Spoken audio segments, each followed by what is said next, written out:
Dicen que el mejor momento para juzgar una clase del draft es por lo menos 4 años después, así que venimos aquí a hablar del draft del 2017.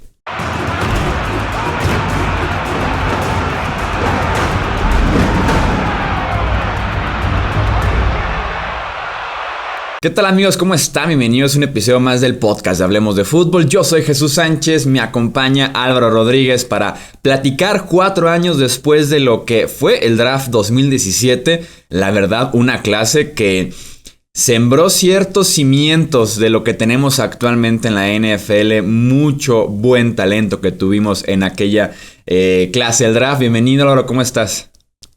¿Qué tal, Jesús? Mucho talento, como tú decías, ganadores, perdedores, tenemos de todo en esta clase, ¿no? Y nada, vamos a analizar un poco ya con la perspectiva que nos da el tiempo, lo que tú dices, esos 4 años para poder valorar de verdad quién lo hizo bien y quién lo hizo mal.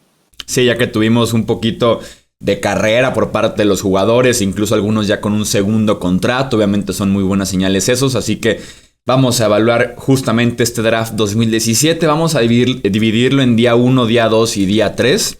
Primera, segunda y tercera ronda y a partir de la 4 a la 7. Sobre quién fue el mejor jugador, quién cumplió expectativas que esperábamos mucho de él y que sí está cumpliendo de esa forma en la NFL. Quién incluso superó lo que teníamos nosotros en las evaluaciones del draft y se convirtió en un muy buen jugador. Y también quién defraudó, quién no cumplió con lo que se esperaba y pues terminó siendo una mala selección para su equipo. Arrancamos entonces con el día 1. El mejor jugador, creo que aquí coincidimos al 100%, se llama Patrick Mahomes. No hay debate ninguno. Patrick Mahomes, la selección número 10 global de Kansas City, que traspasaron por él, subieron a por Mahomes y ha dado resultados totalmente. MVP, campeón de la Super Bowl. Yo creo que poco más se le puede pedir a un quarterback. Si a alguien le intriga qué fue lo que pagó Kansas City por Patrick Mahomes, subieron al pick número 10 en un trade con los Buffalo Bills. ¿Quién diría que los Bills 4 años después iban a estar aquí en una lucha que se espera que dure varios años entre Bills y Chiefs por el dominio de la conferencia americana? Y pagaron la selección 27 global de ese año, que fue primera ronda, la 91, tercera ronda, y agregaron una selección de primera ronda del 2018. Un excelente precio para subir desde el 27 al número 10, hasta salió barato tal vez para los Chiefs, que se rumora que se fueron hasta el número 10 para adelantársele a los New Orleans Saints, que también estaban muy interesados en este quarterback que ya fue MVP, campeón y también MVP del Super Bowl. Es una información que yo le doy mucha validez porque hay muchos periodistas que sí que lo han comentado, Chuy, que los Saints estaban verdaderamente interesados en que el sustituto de Brees fuese Mahomes, y una mala noticia para todos los fans de los Saints de Hablemos de Fútbol, que podrían haber tenido Brees y después Mahomes. ¿A quién tienes también tú como otro muy buen jugador de este día 1? Yo el otro me tuve que ir por lo fácil, Myles Garrett, el ex rusher de Cleveland, la selección número 1 global, 42,5 capturas en 4 años y podía haber sido candidato perfectamente al jugador defensivo del año. Creo que de cara a la temporada que viene es el mayor candidato junto con Aaron Donald. Y no solo lo que hace él, los números que tiene, sino todo lo que ayuda a sus compañeros. Yo creo que ha dado la vuelta a esa defensa de Cleveland a ser una muy buena defensa. Sí, con Myles Garrett, yo lo que el otro día comentaba justamente en un en vivo que tuvimos para miembros, quiero que termine la temporada bien, porque siento que la temporada antepasada ya esperábamos de él el defensivo del año y pasó el incidente con Mason Rudolph, ¿no? Ahora esperábamos lo mismo en este 2020, le da COVID. Me gustaría los 16 partidos de Myles Garrett dominando, tiene ese potencial de acercarse a las 20 capturas de quarterback si quiere. Y también en esa misma clase, por cierto, le puede quitar la corona a Aaron Donald, yo creo que es Myles Garrett. Sí, él es Myles Garrett. Y en esta misma clase también está otro candidato al defensivo del año que se llama TJ Watt, que ha estado ahí 2 años consecutivos peleándole. Entonces, buenos pass rushers que nos dejó este 2017. ¿Quién cumplió en tu libro que decías esperaba mucho y el tipo se convirtió justamente en eso? Yo esperaba muchísimo de Christian McCaffrey, el corredor que seleccionaron los Panthers en la selección número 8 global de Stanford. Es verdad que la gente decía que quizá no podía correr por dentro, no sé si recuerdas que era pequeño, pero en verdad en Stanford corría mucho por el interior entre los tackles y lo hacía muy bien. Y además luego recibía, retornaba, podía hacer todo en equipos especiales. A mí me gustaba mucho. Para mí era el segundo mejor corredor de esta clase y al final 4.600 yardas en estos 2 años, ya ha conseguido un contrato grande. Y bueno, la última temporada se la pasó lesionado, pero no se nos puede olvidar, ¿no?, el grandísimo jugador que es McCaffrey. Sí, había muchísimas dudas sobre su durabilidad. En ese momento llegaba a compartir el backfield, después se lo entregan por completo y ya ha cumplido perfectamente bien en los 3 downs. Yo en esta categoría incluía a Jonathan Allen, el defensive tackle que ahorita está en el Washington Football Team.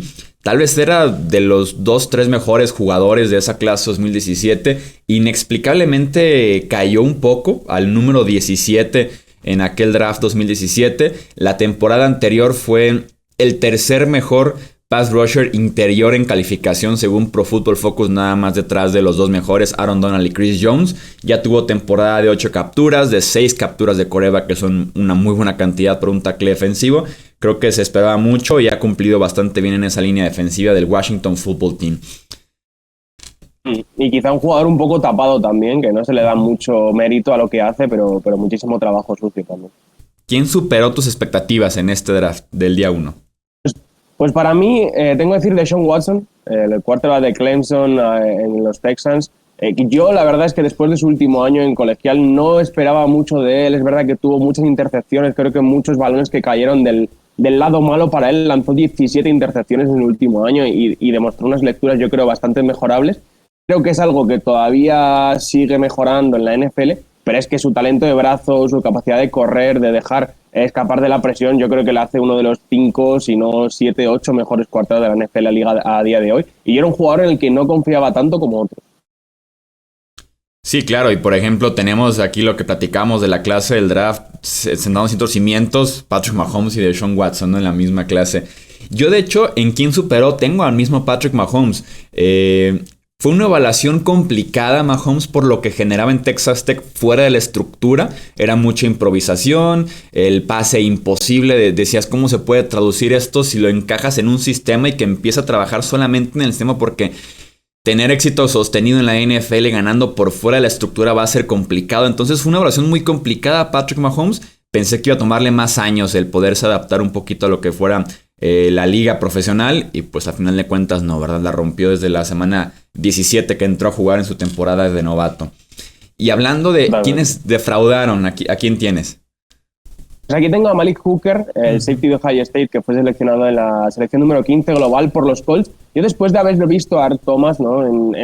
Siendo clave en la defensa de los Seahawks que ganó la Super Bowl, pensaba que Malik Hooker podía ser ese estilo de jugador porque tenía todo el rango del mundo en la parte de atrás del campo, cubría muchísimo espacio, podía ser ese safety que se quedase solo atrás y ayudase a los dos cornerbacks. Pero creo que al final las lesiones le han hecho mucho daño y yo creo que no ha podido explotar su potencial, que es otra de las cosas que vamos a hablar durante drafts que hagamos y durante muchos análisis, cómo las lesiones han hecho daño a muchas carreras de jugadores. 100%, las lesiones en el momento en el que grabamos esto, Malik Hooker está como agente libre, no ha conseguido un segundo contrato en la NFL. Yo como decepción del día 1 tengo a Reuben Foster, que llegó siendo linebacker All-American de Alabama, ganador del premio Butkus. Desde el Combine presentó por ahí un problema de actitud que tal vez levantó un par de red flags, como decimos en el proceso del draft. El tipo nada más jugó 16 partidos en la NFL y está fuera. Jugó 10 en 2017, 6 partidos más en 2018 y no hemos vuelto a saber de este gran linebacker con muchísimo rango que fue tomado en el número 31 por San Francisco. Totalmente muy pegador, no creo que eso era también una de las cosas que destacábamos, cómo le gustaba pegar a Alabama y lo duro que era, pero lo que tú dices, al final cuando hay ruido fuera del campo es muy difícil recomponerse de eso y Reuben Foster no ha podido hacer carrera en la liga. Hablemos del día 2, ¿quién es el mejor jugador que nos dejó ronda 2 y ronda 3 de 2017? Yo voy a elegir a Alvin Kamara, el corredor de los Saints, selección número 67 global, tercera ronda, al principio de tercera ronda. Para mí, si no el jugador más difícil de placar de la NFL, el jugador más difícil de tumbar, uno de los más difíciles tiene que ser sí o sí, tanto por tierra como por aire, 4 nominaciones al Pro Bowl y este año 21 touchdowns totales, además de superar las 1.500 yardas totales en 3 de las 4 temporadas que ha jugado Kamara. Yo creo que es uno de los mejores corredores de la liga y que lo demostró desde el primer momento en que llegó a la NFL. Sí, estoy súper de acuerdo. Cada vez que me preguntan quién es mi jugador favorito, el que más disfruto ver, cada domingo es Alvin Kamara. Es Alvin Kamara, 60 partidos, 58 touchdowns, 6,000 yardas. El tipo es una máquina. Es una máquina que ha hecho funcionar muy diferente esa ofensiva de los Saints, que le extendió la vida de alguna forma también a Drew Brees en su carrera en esta liga. Entonces, Alvin Kamara es una locura. Me parece a mí el segundo o el tercer mejor corredor de la NFL. Pero tenemos por ahí también a otro tipo que se ha mantenido sano recientemente. También ha sido de los que más tacleos puede esquivar por su agilidad, que es Dalvin Cook, viniendo del Florida State. Se va también en el día 2 a los Vikings y ha resultado también ser uno de los 4 o 5 mejores corredores de la NFL, sobre todo en los últimos 2 años, que se ha podido mantener sano y que hemos visto realmente ese potencial que tenía Dalvin Cook en Florida State. Y 2 proyecciones difíciles, Chuy, porque Kamara empezó su carrera en Alabama, que es lo que mucha gente no sabe, y acabó saliendo de ahí también con problemas fuera del campo, recaló en Tennessee, también había dudas de su madurez, sobre todo, ¿no? Y Dalvin Cook tuvo muchísimos problemas de fumbles en Florida State. Yo recuerdo que tenía muchísimos en su última temporada y le costaba mucho mantener el balón, y es algo importante. Y luego en la NFL lo han arreglado los dos y se han convertido en superestrellas. Sí, un backfield de Alabama que mencionabas con Alvin Kamara, que estaba cargadísimo de talento. Justamente el otro día vi un tweet, de esos tweets que envejecen bien, por parte de Derrick Henry, que decía que Alvin Kamara era el mejor running back de ese equipo. Y lo puso en su momento, pues puso Alvin Kamara es el mejor corredor del estado de Georgia. Y ahí quedó. Ahí quedó, como que envejeció bien ese tweet de Derrick Henry como scout. Sí, acaba haciendo carrera como scout, sabemos que Derrick Henry tiene futuro ahí, ¿eh? Por lo menos en la parte de los running backs, así es. ¿Quién cumplió expectativas en día 2? Para mí, Chris Godwin, el receptor de los Buccaneers, selección número 84 global, también en tercera ronda. Y para mí era el tercer mejor receptor de la promoción. Aunque salió en tercera ronda, yo esperaba que fuese un muy buen receptor. Y creo que se ha convertido en un tío top 15, también top 20 de la NFL. Yo creo que una nominación al Pro Bowl, la Super Bowl que ganaron este año. Y yo creo que tiene muy buenos números, aun compartiendo equipo con otro gran receptor como es Mike Evans, ¿no? Que también le quita targets, le quita recepciones, le quita lanzamientos. Creo que se ha convertido en un muy buen segunda espada y era lo que esperaba de él. A mí me sorprendió muchísimo que cayese a tercera ronda. Sí, Godwin, que tenía recepciones espectaculares en Penn State y siempre mostró versatilidad para jugar por dentro y por fuera, que es también lo que lo hace tan buen wide receiver actualmente en Tampa Bay. Tienes todavía otro nombre también, ¿verdad? Sí, habías puesto también a Buda Baker, el safety de los Cardinals, la selección número 36 al principio de segunda ronda. Y pese a su tamaño, también para mí era el tercer mejor safety de esta clase, con bastante diferencia. Me gustaba que siempre estaba cerca del balón, en college siempre hacía jugadas y creo que eso lo ha mantenido también de cara a la NFL. Siempre está cerca de la línea, siempre consigue hacer jugadas sobre el balón. Ha sido 2 veces primer equipo All-Pro y yo creo que es el líder, ¿no?, de esa defensa de los Cardinals. Así que otra muy buena selección aquí en segunda ronda. Otro jugador que cumplió con lo que yo esperaba de él. Yo a quien tengo en esta categoría, tal vez un nombre no tan conocido, pero también un favorito personal desde la clase del draft y actualmente, Trey Hendrickson, el pass rusher que venía de Florida Atlantic. Daba la impresión de que el tipo siempre ganaba. Obviamente se podía cuestionar la competencia con la que estaba participando, pero en el pass rush el tipo siempre estaba cerca del quarterback y con los Saints pasó justamente eso. Lástima que fue utilizado realmente bien hasta su última campaña ahí en Nueva Orleans. En 2019 apenas con el 38% de snaps tenía ya 5 capturas de quarterback, 30 presiones. En 2020 le dan finalmente cantidad de snaps que apenas llega al 53%. 14 capturas de quarterback, 33 presiones y no por nada firma por 60 millones con los Cincinnati Bengals. Daba la impresión tanto en colegial como en la NFL que si le dabas snaps el tipo iba a estar cerca del quarterback, iba a lograr algo. Y es lo que hemos visto en la NFL en su poca cantidad de jugadas en el campo al final de cuentas. Y a ver cómo luego transmite todo eso, ¿no?, a un rol más grande en su nuevo equipo, ¿no?, que ya tiene más protagonismo, ya con un contrato grande, pero lo que tú dices, saliendo de una universidad pequeña como Florida Atlantic, fue un jugador que sí que cumplió bastante. ¿Quién superó expectativas del día 2? Para mí, había un jugador que a mí me extrañó muchísimo que saliese al principio de tercera ronda, que fue Cooper Kupp, el receptor que seleccionaron los Rams en la selección 69 global. Yo tenía un problema que al final venía de una universidad muy pequeña como Eastern Washington, luego sí que fue a la Senior Bowl y lo hizo bastante bien, pero no terminaba yo de confiar en él. Sin duda ha superado mis expectativas, ha hecho en los últimos 2 años más de 2.000 yardas y creo que se ha convertido en uno de los mejores receptores de slot, uno de los mejores receptores interiores de la liga. Agrego yo aquí a 2 linieros ofensivos en quienes superaron.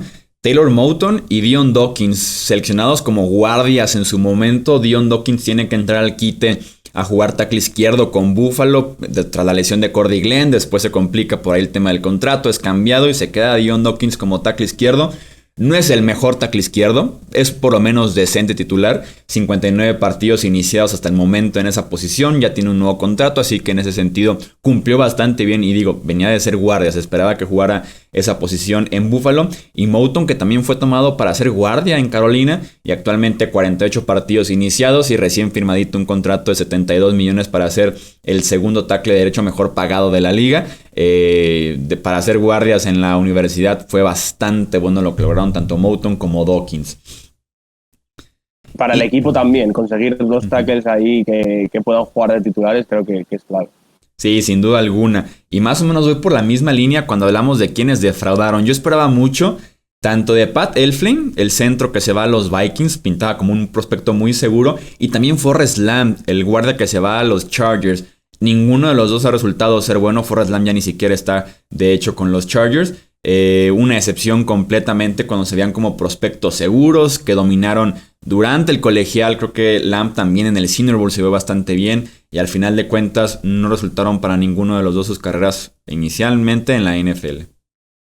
A mí un jugador que me defraudó también un gusto personal fue DeShone Kizer, el quarterback de Notre Dame que se fue a los Browns en segunda ronda. Yo tenía muchas esperanzas porque en Notre Dame estuvo alternando titular, suplente en una situación un poco extraña también, pero la verdad es que cayó yo creo en la peor situación posible en un equipo de 2017 que los Browns que acabaron 0-16 y Kizer yo creo que fue lanzado muy pronto al campo cuando no estaba preparado y perdió todos los partidos que jugó, completó solo un 53% de los pases y lanzó 22 intercepciones. No estaba listo para jugar en su momento. Yo tenía esperanzas en que se pudiese desarrollar, pero creo que la situación fue muy mala y él tampoco ayudó. Sí, tenía el físico, tenía el brazo, sin duda alguna. Tal vez faltaba el desarrollo de lecturas, un poquito de precisión en sus pases. Pero sí, ¿no? Lo mandaban al quite en el peor momento posible. Y cuando en la NFL luces tan mal en tu primera oportunidad, como pudiera ser con DeShone Kizer, con Josh Rosen, por ejemplo, puede ser tu última con todo y que seas un pick alto en la posición más importante. Totalmente, sí. Yo creo que ahora mismo está, si no me equivoco, en los Titans, luchando por el puesto de quarterback suplente, pero ya ha sentado Chuy como un suplente. No creo que ya vuelva a tener, como tú dices, la opción de competir por un puesto de titular. Sí, no, sin duda alguna no. También me acuerdo que ya rebotó con los Packers como quarterback suplente de Aaron Rodgers. El mejor jugador, pasamos al día 3. ¿Quién es? Hombre, yo creo que también hay pocas dudas, ¿no? Yo creo que nos vamos a quedar como el mejor jugador del día. Uno es George Kittle, el tight end de los Niners, selección número 146, si no me equivoco, quinta ronda. La verdad es que saliendo de Iowa todos pensábamos lo mismo de Kittle y no salíamos de ahí. Sabíamos que era un excelente bloqueador. Yo, uno de los mejores tight ends bloqueadores que he visto en el fútbol americano universitario, y yo ya me parecía un pick muy bueno en esa quinta ronda si solo aportaba como bloqueador. Es que aparte hemos visto una explosión como receptor, ¿no? Que yo no le veía, no creo que nadie se lo viese, y se ha convertido probablemente en el mejor tight end de la NFL, si no el segundo mejor detrás de Travis Kelce. Sí, claro, por lo menos el más completo creo que sí lo es. Está ahí en el debate con Travis Kelce, dependiendo mucho de los estilos. Desafortunadamente no lo hemos visto sano en las últimas 2 temporadas al 100% por lo menos. Pero sí, como bloqueador cumplía muchísimo, lo sigue haciendo en la NFL, de los mejores alas cerradas bloqueando, pero también lo complementa muy bien con lo que hace en el juego aéreo. Es brutal lo de George Kittle, además de que desarrolló personalidad, liderazgo, tanto en la posición como en su equipo. Ha sido muy buena carrera de Kittle. Es un jugador que no te puede caer mal, ¿eh? Exacto, sí, exactamente. Esos jugadores que no te pueden caer mal. Pasamos a quién cumplió de lo que esperábamos. Yo tengo a Eddie Jackson, el safety que venía a la Universidad de Alabama. Los safeties de Alabama suelen caer un poco en el draft. Tal vez no sé de qué forma los califican en la NFL, pero suelen ser muy buenos jugadores, inteligentes, con muchísima experiencia. En el caso de Eddie Jackson, mucho rango. Y con Chicago ya se ganó un segundo contrato. Sobre todo 2018, 2019 fueron sus mejores temporadas, cuando la unidad en general jugó bastante bien. En esos 2 años permitió ratings de quarterback en su zona de 40.5 y de 57.6. Un excelente safety en cobertura, que también es de las partes bases que tiene esa gran defensiva de Chicago. Yo me voy a ir con Carl Lawson, la selección de cuarta ronda de los Cincinnati Bengals, pick número 116, y que tras 2 lesiones bastante graves que tuvo en la Universidad de Auburn, pues generaba dudas, sobre todo si iba a poder mantenerse sano, pero que creo que cuando en la NFL ha estado sano ha demostrado lo que es y por lo que ha ganado ese gran contrato, que es un grandísimo cazador de quarterbacks, es capaz de generar presión desde cualquier lado ante cualquier tackle ofensivo, y yo creo que el contrato que le han dado los Jets, ¿no?, demuestra también las esperanzas puestas en él y cómo creen que puede ser ese gran edge rusher que le dé un poquito más a su defensa. Sí, otro jugador que en Auburn simplemente llegaba al quarterback una y otra vez y desafortunadamente los Bengals no lo extendieron, se fueron más bien por la ruta de Trey Hendrickson, que ya lo mencionábamos, pero cayó en los Jets donde lo necesitan urgentemente. ¿Quién superó expectativas aquí en el día 3 para ti?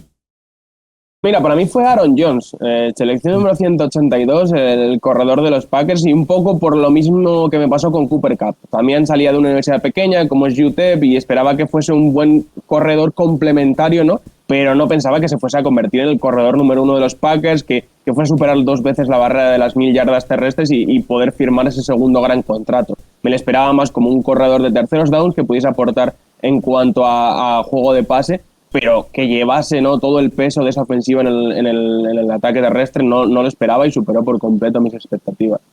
Sí, fue tomado incluso antes Jamal Williams, quien ya no está en Green Bay. Optaron por extender al más completo, que sí fue Aaron Jones. Otro corredor que superó expectativas, tomado a 4 picks del final, Chris Carson, a los Seattle Seahawks, promedia casi 3 yardas después del primer contacto, porque es su estilo, ser físico. 61 tackles rotos en 3 años, es el líder de ese backfield de los Seahawks. Por más que traigan jugadores para apoyarlo, sigue siendo el que domina los toques ahí con los Seahawks. Y también el linebacker Matt Milano, de los mejores jugadores en cobertura, también recién extendido por los Buffalo Bills, se ha convertido en una pieza muy importante en esa defensiva de Buffalo. Y la actitud de Carson Wentz, lo que tú decías, le traen un primera ronda, le gana el puesto, le traen jugadores para competir con él y siempre acaba ganando, y también es otro de los jugadores más divertidos de ver, ¿no? Lo que tú decías, la capacidad para romper tacleos, la dureza con la que va, a mí también es uno de mis favoritos, Chris Carson. Y cerramos entonces este episodio platicando de la que es tal vez la mejor clase del draft, del mejor equipo que lo hizo en aquel 2017 y también el que lo hizo peor, ¿no? El mejor equipo, creo que no hay mucho debate, deben de ser los New Orleans Saints, que se llevan el A+, se llevan el 10 perfecto con esta clase del draft, que creo que puede envejecer al punto de decir que es de las 5 o de las 10 mejores clases del draft en la historia que hemos tenido en la NFL. En el pick número 11, Marshawn Lattimore, el cornerback, que ya fue novato defensivo del año, ¿no? En el pick 32, Ryan Ramczyk, el tackle ofensivo que ha sido 3 veces All-Pro en 4 temporadas, también recién extendido su contrato. En el segunda ronda, Marcus Williams, actual jugador etiquetado como jugador franquicia de los Saints, un excelente safety en cobertura. Tercera ronda, Alvin Kamara, ya platicábamos de todo lo que ha hecho Kamara, también fue novato ofensivo del año, 2 veces All-Pro. En tercera ronda también Alex Anzalone, un linebacker cumplidor, que se acaba de ir a Detroit, pero estuvo ahí como suplente, jugando de vez en cuando para los Saints. Y también en tercera ronda, Trey Hendrickson, que ya también platicábamos de él. No se puede tener una mejor clase del draft, yo creo, en este proceso. Y al final es muy difícil no conservar a todos lo que hablamos por el tema de salarios, por el tema de contratos, pero si consigues que esa clase del draft aporte en su contrato rookie todo lo que aportó la clase de los Saints, yo estoy contigo en que tiene que ser un 10, sí o sí. Sí, o sea, te quedas con el mejor tackle derecho de la NFL, con un corredor top 3, con un cornerback top 12, tal vez como Lattimore, con un safety top 15, como lo es Marcus Williams. Sí, no, brutal lo que hicieron los Saints en esa clase del draft. Y que insisto, muchos equipos pagarían por tener la mitad, yo creo, de juego. Sí, con tener nada más el tackle y el corredor estás ya cubierto, ¿no? O el safety y el cornerback. Vale. Y extiendes un poco el dominio que tienen los Saints porque se estaban cayendo. Y viene otra vez el empuje con Sean Payton, Drew Brees y esta clase del draft, más los que se fueron sumando en otras clases, ¿no? Y el peor equipo, me duele porque de por sí nos dicen que siempre estamos en contra de ellos. ¿Por qué? Siempre. Pero ellos se los buscan, o sea, no hacemos nosotros nada más que evaluar lo que ellos hacen. Y son los Raiders, en ese momento todavía de los Oakland Raiders. Una clase del draft con Garion Conley, Obi Melinfongu, Eddie Vanderdoes, David Sharp, Markel Lee, Shalom Luani, Jalen Ware, Elijah Hood y Trayvon Hester. Adivina cuántos siguen con los Raiders, Álvaro. Te lo iba a preguntar, te diría que ninguno. ¿Ninguno? Ninguno. 4 años después, ni un solo jugador de esta clase del draft está con los Raiders. No, yo creo también los fans de los Raiders que sepan que no es nada personal. Nada. Y si lo evalúas como en su momento, el pick eran picks de alguna forma arriesgados. Gareon Conley fue temprano, jugaba un poquito más en el slot, era más bien Marshawn Lattimore, el buen esquinero de Ohio State, y fueron muy temprano por Gareon Conley. Por ejemplo, Obi Melifonwu no se esperaba que fuera un pick de día 2, pero explotó en el Combine. En el Combine rompió récords y llevaban los Raiders por Obi Melifonwu. Entonces podías encontrar desde ahí ciertos riesgos que tomaron ellos y que no resultaron al final de cuentas. Totalmente. Yo en la valoración del draft en su momento creo que no es tan mala nota como le ponemos ahora, pero si arriesgas y sale mal, hay que ponerte la peor nota de todo el draft. Sí, totalmente. 4 años no deberías tener a ni un solo jugador ya en tu equipo. No funciona así la NFL. La cosa es llegar al segundo contrato o por lo menos que te sirvan como titulares durante esos 4 años baratos, y ninguno de esos tampoco lo fue en su momento con los Oakland Raiders. Nosotros no queremos hablar mal de ellos solitos se ponen. Y hasta aquí dejamos entonces este episodio del podcast de Hablemos de Fútbol. Álvaro, nuevamente muchísimas gracias. Muchas gracias, Jesús. Recuerden suscribirse, dejar su comentario, su like, un review también en este podcast para que pueda seguir creciendo. Yo soy Jesús Sánchez y eso es todo por este episodio.